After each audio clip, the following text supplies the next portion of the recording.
too was a university student, trotting the path of the quad, winking at loose-looking girls, keeping a wary eye out for the birds.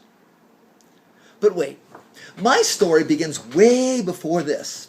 I think it all began when we were still in high school. We got out at 3, and a bunch of us would sit on the curbstone in the old neighborhood, try to snipe cigarette butts looked at passing cars. Our folks all worked at the federal building, and the cops kept breaking up our football games in the park. They said it tore up the grass. Tommy Can suggested we go to Shirley Ruddlehump's and ask her to wrestle with us. We said, nah, that was old stuff. Besides, Shirley always won. I guess it was Jimmy Spit who got us all started. He said, hey guys, you want to try something different? I mean, really different. We said, sure, we'd try anything for a little excitement. Well, Jimmy took us over to his house. We went down to the basement. It was dark there, but Jimmy said it'd be better that way. And when he came back, he had it. A giant jar of peanut butter. What is it? What is it? We cried. Just try it. Just try it, he said. So we mixed in the oil at the top of the jar. The stuff got real soft and smooth. And then I spread it on a piece of bread, and then I shut my eyes and ate. Oh, the first bite was like dynamite. The inside of my mouth tingled funny like I felt a little sick. The second bite was better. I didn't get sick, and it began to stick to the roof of my mouth. Oh, man, where'd you get this stuff? I asked him. Old man Dingle at the grocery store gives it to me regularly now for working on the store on the weekends.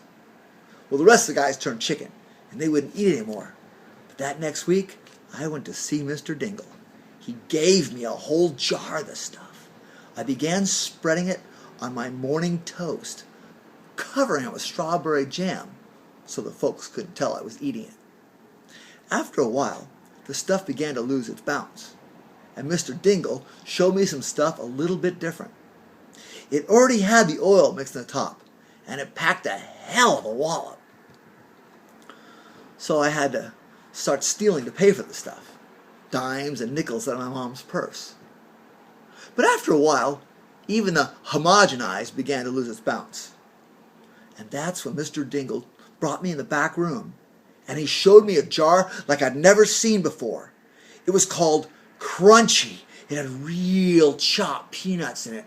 Oh man, I'd have a sandwich of that stuff and I'd be off. It was like getting on a big white horse that would take me anywhere I wanted to go. I was big. I was the biggest man on campus. I'd walk right past those university cops and I'd give them the dirtiest look I could. Nobody was bigger than I was. But I couldn't take it on bread anymore. I couldn't get enough that way. I used to reach in a jar with a big spoon and eat it straight. Oh man, I was mainlining.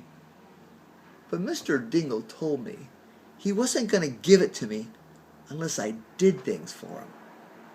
First, I had to lie in wait for the delivery trucks at the other stores and let the air out of their tires so they couldn't finish their routes. Finally, Mr. Dingle told me I had to follow the newspaper boy around the neighborhood and clip out the Safeway ads before the folks took them into the houses. And that's how I got caught. I went up to this one house to clip up the ad, and the back side of the ad was a 5-line story of some stupid garden club that was having a meeting that night at that house where the president of the club lived. Well, she came out and she caught me. I was sent away. They wouldn't give me the crunch anymore, just the homogenized. Pretty soon I was back to the stuff with the oil mixed in the top. Oh, it took a long time, but they finally let me go. Mr. Dingle lost his peanut butter license, and now I'm just no good to anyone anymore. I'm just a husk of my former self. Oh, but I got a job. Picking up garbage, so I can clean out any old peanut butter jars thrown away. You know, there's one thing you might remember. A little peanut butter, once or twice a week, won't hurt you. But when you start spreading it on your morning toast, look out.